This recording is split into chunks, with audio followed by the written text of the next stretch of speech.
Assalamualaikum semua. Okey, memandangkan minggu lepas kita telah selesai dengan bab 12, hari ini kita akan masuk ke topik baru iaitu bab 12. Okey, sebelum tu saya nak awak lihat apa yang ada dalam aplikasi MySejahtera.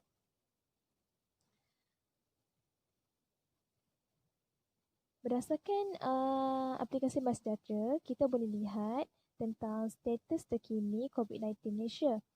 Okey, hari ini terdapat 15 kes baru, 21 kes sembuh dan tiada kematian yang direkodkan. Okey, mesti awak semua tertanya-tanya kenapa saya buka tentang, kenapa saya paparkan tentang statistik COVID-19 Malaysia ini.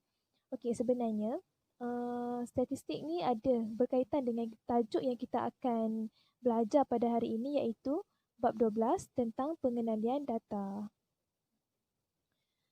Okey, sebelum kita mulakan kita punya pembelajaran hari ini, mari kita lihat apa hasil pembelajaran yang kita akan capai untuk sesi kali ini. Okey, yang pertama adalah mengklasifikasikan data kepada data kategori atau data numerik dengan betul. Dan yang kedua adalah membina jadual kekerapan bagi data tak terkumpul dengan betul.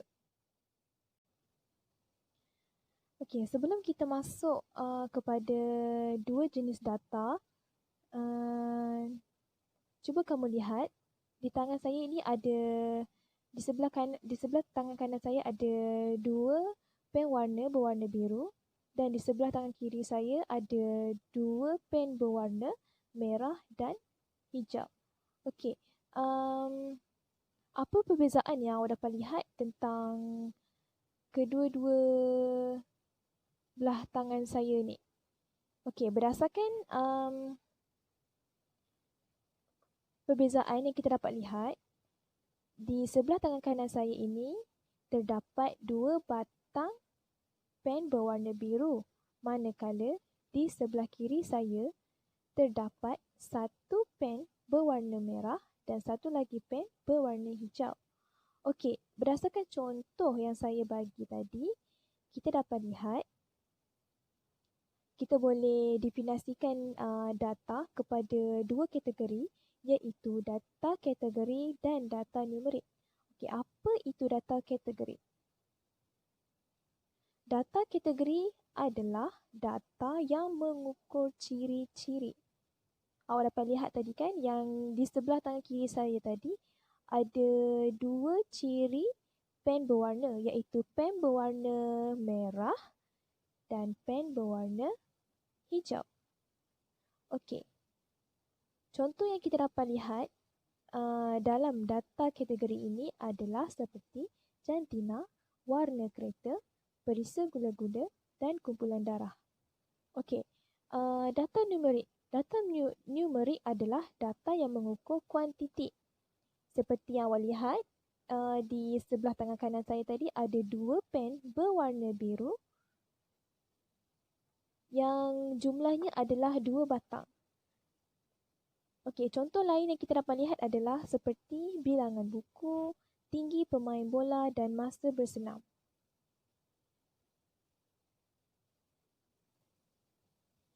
Berdasarkan dengan definisi yang kita telah lihat tentang data kategori dan data numerik, mari kita lihat contoh satu untuk mengukuhkan kefahaman. Okey, yang pertama untuk A, suhu badan setiap murid. Okey, apa yang kita dapat sini adalah suhu. Suhu adalah sesuatu yang boleh diukur. Bermakna, di sini kita dapat lihat kenyataan ini merupakan kenyataan yang tergolong dalam data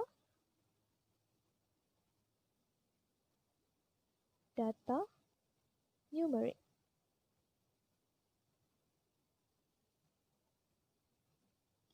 Okey, kata kunci yang dapat kita lihat untuk soalan satu ni adalah suhu. Okey, untuk soalan kedua, bilangan pokok yang ditanam. Okey, kita dapat lihat di sini bilangan. Di sini telah menunjukkan bahawa ayat ini adalah kenyataan sesuatu yang boleh diukur, iaitu bilangan. Bermakna ini adalah data numerik.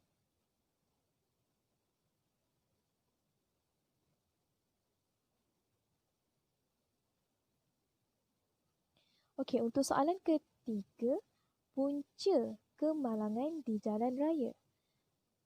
Kata kunci di dalam ayat ketiga adalah punca. Okey, dapat kita lihat kat sini bahawa punca adalah sesuatu yang tidak boleh diukur. Okey, bermakna data yang kita boleh kategorikan adalah data kategori.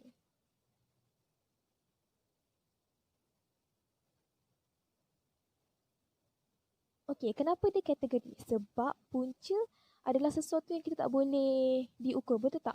Punca adalah sebab kemalangan di jalan raya, seperti membawa hal laju yang tinggi, tidak mengikut peraturan jalan raya. So, di situ kita dapat lihat dengan jelas bahawa punca adalah sesuatu yang tidak dapat diukur. Okey, soalan seterusnya adalah warna kereta. Warna kereta. Okey, awak rasa untuk soalan ini adalah data apa? Data numerik atau data kategori? Okey, untuk kata kunci yang saya highlightkan adalah warna. Warna adalah seperti warna putih, warna hitam, warna hijau, warna biru. Bermakna ini adalah kategori, bukannya sesuatu yang boleh diukur. Ini adalah data kategori.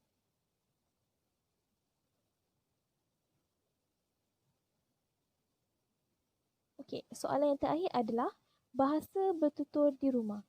Bahasa adalah percakapan. Bermakna bahasa sesuatu yang tidak boleh diukur. So, jawapan dia adalah data kategori.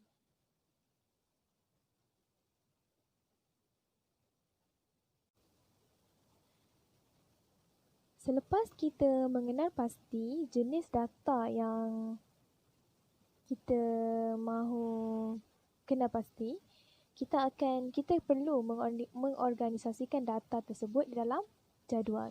Okey, sebab itu dalam bahagian ini kita akan belajar bagaimana cara untuk kita membina jadual kekerapan. Okey, berdasarkan contoh 2, contoh ini saya ambil di dalam buku teks pada halaman 267. Okey, data berikut menunjukkan bilangan anak dalam setiap keluarga bagi 20 buah keluarga. Organisasikan data itu dengan membina jadual kekerapan. Okey, berdasarkan ayat ini, kita dapat lihat dalam ayat ini, perkataan yang perlu di-highlightkan adalah bilangan anak dalam setiap keluarga bagi 20 buah keluarga. Okey, mari kita lihat bagaimana cara untuk kita membina jadual kekerapan berdasarkan soalan yang diberi. Berdasarkan soalan meminta kita untuk membina jadual kekerapan berdasarkan bilangan anak dalam setiap keluarga bagi 20 buah keluarga. Okey, berdasarkan maklumat yang diberi, di sini ada nombor 0, 1, 2, 3 dan 4. Okey, dalam jadual kita akan ada 3 kolom, iaitu kolom pertama adalah bilangan anak, sebab soalan ada meminta kita untuk mencari bilangan anak. So, kolom yang pertama adalah bilangan anak, kolom kedua adalah gundalan dan kolom ketiga adalah kekerapan. Okey, mesti semua tertanya-tanya apa itu gundalan. Okey, kita akan menjawab persoalan itu apabila kita menjawab soalan yang kita akan selesaikan. Okey, pada kolom pertama kita akan isikan dengan maklumat yang dibagi, iaitu bilangan anak bermula dengan 0, 1, 2, 3 dan 4. Okey, selesai kita mengisi untuk bilangan anak, kita beralih kepada gundalan. Okey, apa itu gundalan? Gundalan adalah jumlah yang terdapat dalam jadual yang diberi. Sebagai contoh, yang pertama adalah kosong, iaitu sifar. Okey, berdasarkan jadual yang diberi, kita perlu kira berapakah nombor sifar, iaitu bilangan sifar yang terdapat dalam kotak ini. Okey, kita akan menggunakan perwakilan sebagai 1 untuk yang pertama. Okey, sebelum itu kita akan kira berapa bilangan sifar yang terdapat dalam jadual ini. 1, okey, kita wakilkan dengan 1 ni. Okey, 2 kita akan wakilkan dengan ini. 3, 4. So, bermakna bilangan kosong ada 4. Maknanya 4 itu adalah kekerapan. So, kita tulis kekerapan sebagai 4. Okey, selesai dengan kosong. Sekarang kita beralih kepada 1 pula. Okey, kita mulakan dengan yang ini. 1,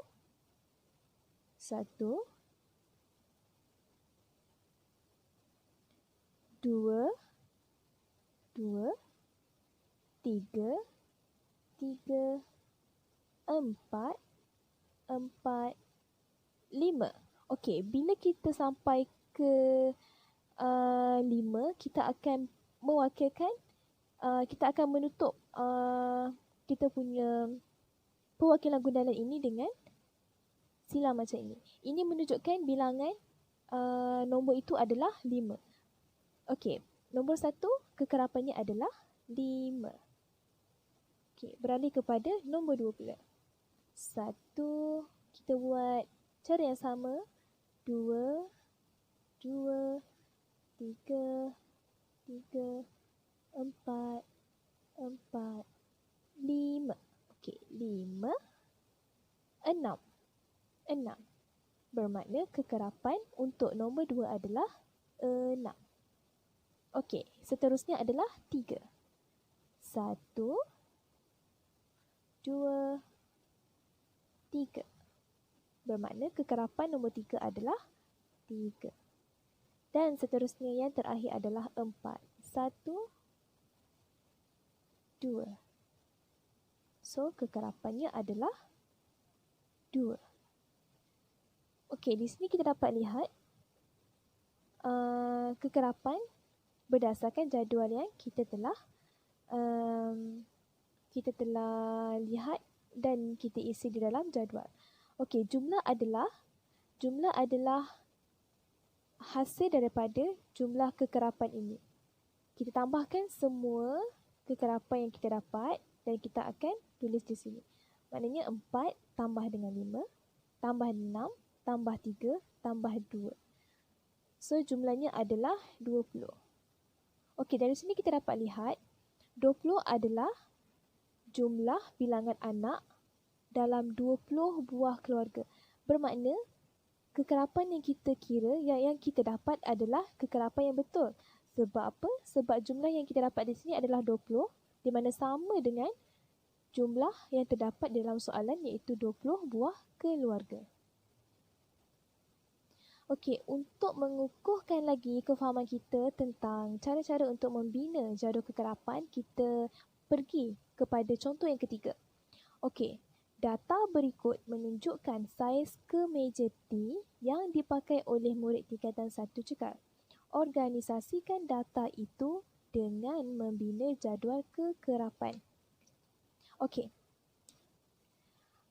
Kata kunci yang dapat kita lihat dalam ayat ini adalah saiz kemeja T yang dipakai oleh murid tingkatan 1 cekal. Okey, mari kita lihat bagaimana untuk membina jadual kekerapan.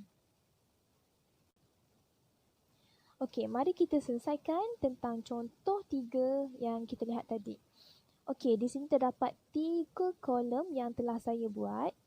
Okey, untuk kolom pertama ini, kita perlu isikan dengan apa? Okey, tadi saya ada menggariskan kata kunci, iaitu saiz kemeja T. Bermakna soalan ingin kita mencari saiz kemeja T yang dipakai oleh murid tingkatan 1 cekak. Okey. Berdasarkan maklumat yang diberi adalah, kita dapat lihat juga di sini adalah saiz untuk kemeja T. Bermakna di sini untuk kolom pertama kita akan tulis sebagai saiz kemeja T.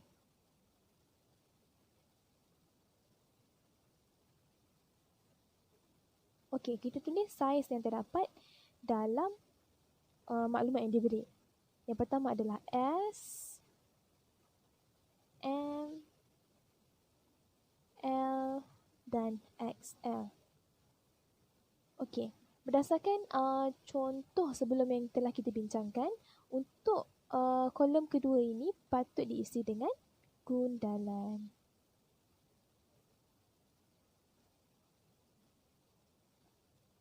Dan kolom ketiga adalah kekerapan.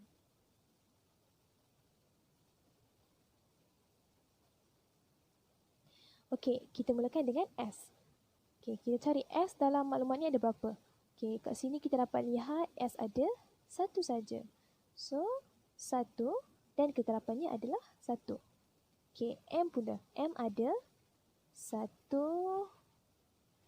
2, 3, 4 dan 5. So, kita wakilkan dengan gundalan 1, 2, 3, 4, 5. Okey, sambung lagi. 1, 2, 3, 4, 5.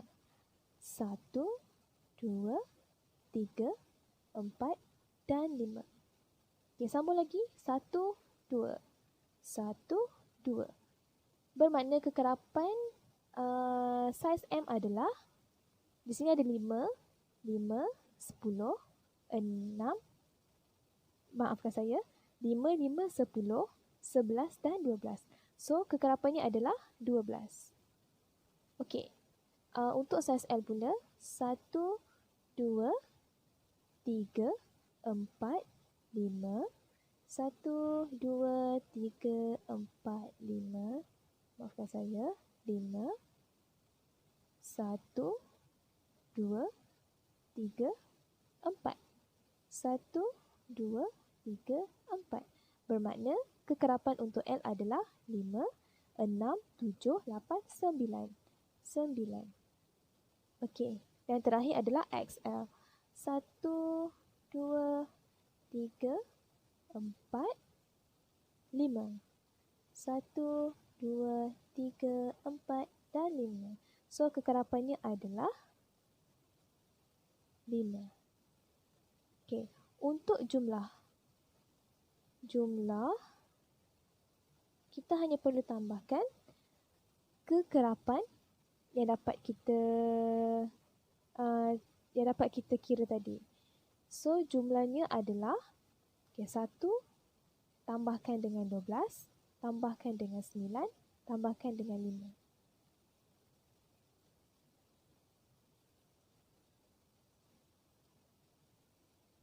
Okey, jumlahnya adalah 27.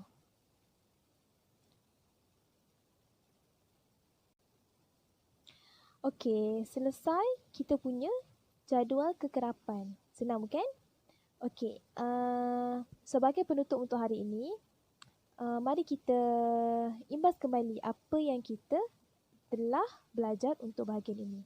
Okey, yang pertama adalah berkaitan dengan kategori data, iaitu data dikategorikan dalam dua, iaitu data kategori dan data numerik. Okey, data kategori adalah data yang tidak boleh diukur, manakala data numerik adalah data yang boleh diukur. Sebagai contoh, data kategori adalah seperti warna kereta, punca kemalangan dan sebagainya. Manakala data numerik pula adalah suatu data yang boleh kita ukur, iaitu seperti ketinggian, bilangan pewarna dan sebagainya. Okey, sekian sahaja daripada saya untuk topik kali ini. Untuk video yang seterusnya, kita akan sambung dengan subtopik seterusnya dalam pengenalan data. Okey, sekian, terima kasih.